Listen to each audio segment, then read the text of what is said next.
This is my 1949 Studebaker 2R5 half-ton pickup truck that my sister and I are in the process of restoring. What I wanted to talk about was this gear shifting assembly found on my pickup. I have a 3-speed transmission, the column shift. This is the upper portion found inside the cab. Here's my gear shifting lever here. And then down on the lower portion of the steering column is this mounting bracket for my gear shift assembly here. And these two arms are where the linkages from the transmission connect to this so that you can change gears on the vehicle. Okay, this is the gear shaft lower mounting bracket that you'll see in the parts book. This is the actual bracket itself, and then on the back side here is the cover for the bracket. It is connected to the shaft with these 4 screws. These 2 pieces will come apart. And then you also have this spring here that comes out and allows you. I'm going to go ahead and take the spring out just to show you how it's done.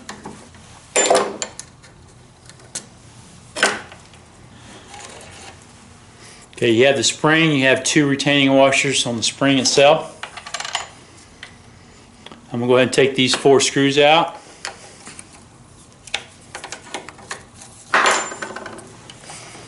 Okay, so when you take it, this is the mounting bracket, lower mounting bracket, and then this is the cover itself. When you look at the cover, there's your filler cap right there, and then this is again the bracket that mounts to the actual steering shaft column. You see inside of there, you can see this will now slide off, and what you'll see is a felt washer inside of there. That's what belongs there.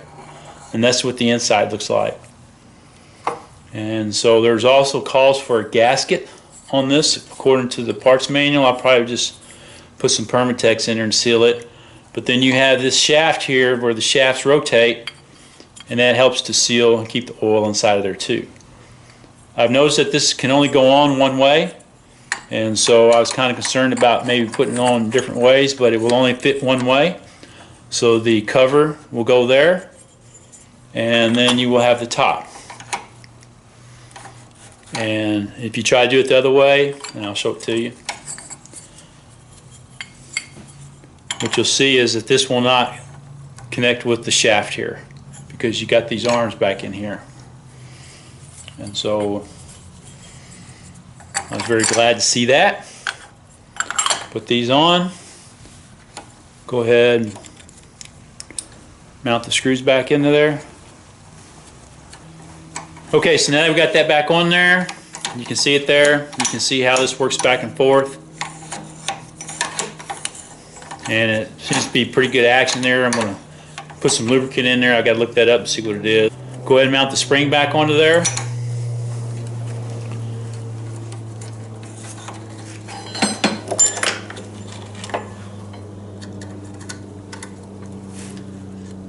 Slip the pin in. Go ahead and bend that down. So that's all back together there.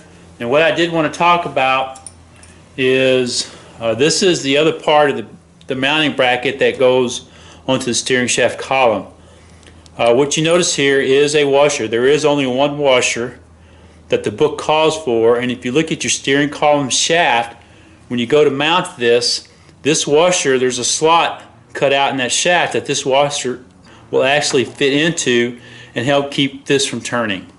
So when we get ready to mount this onto the steering column shaft, hopefully we'll be able to capture this washer fitting into that slot for you.